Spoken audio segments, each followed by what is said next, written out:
In the name of the Father, and of the Son, and of the Holy Spirit, the Lord be with you. A reading from the reading from the first letter of St. Paul to the Corinthians. When I came to you, brothers and sisters, proclaiming the mystery of God, I did not come with sublimity of words or of wisdom, for I resolved to know nothing while I was with you except Jesus Christ and Him crucified.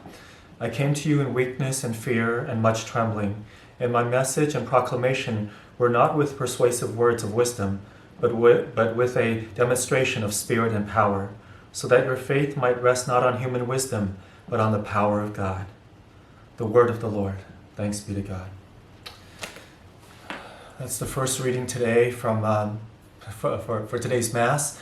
And St. Paul speaks to the Corinthians. Coming to them, he said, in weakness, fear, and trembling, not relying on human eloquence or wisdom or tactics, but relying on the Holy Spirit and the power of God. And he made a lot of conversions.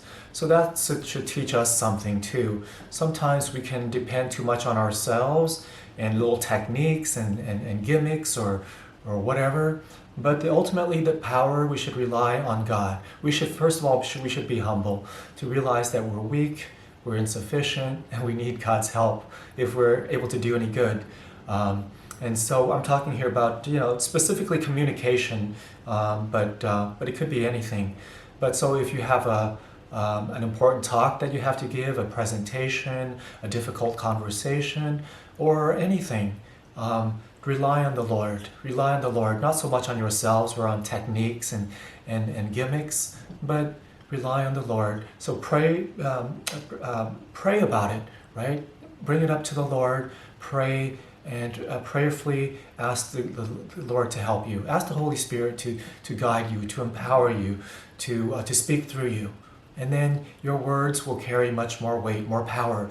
It should be your words should be anointed by the Holy Spirit, right? There's a supernatural power there, rather than just human wisdom and human eloquence and human persuasion.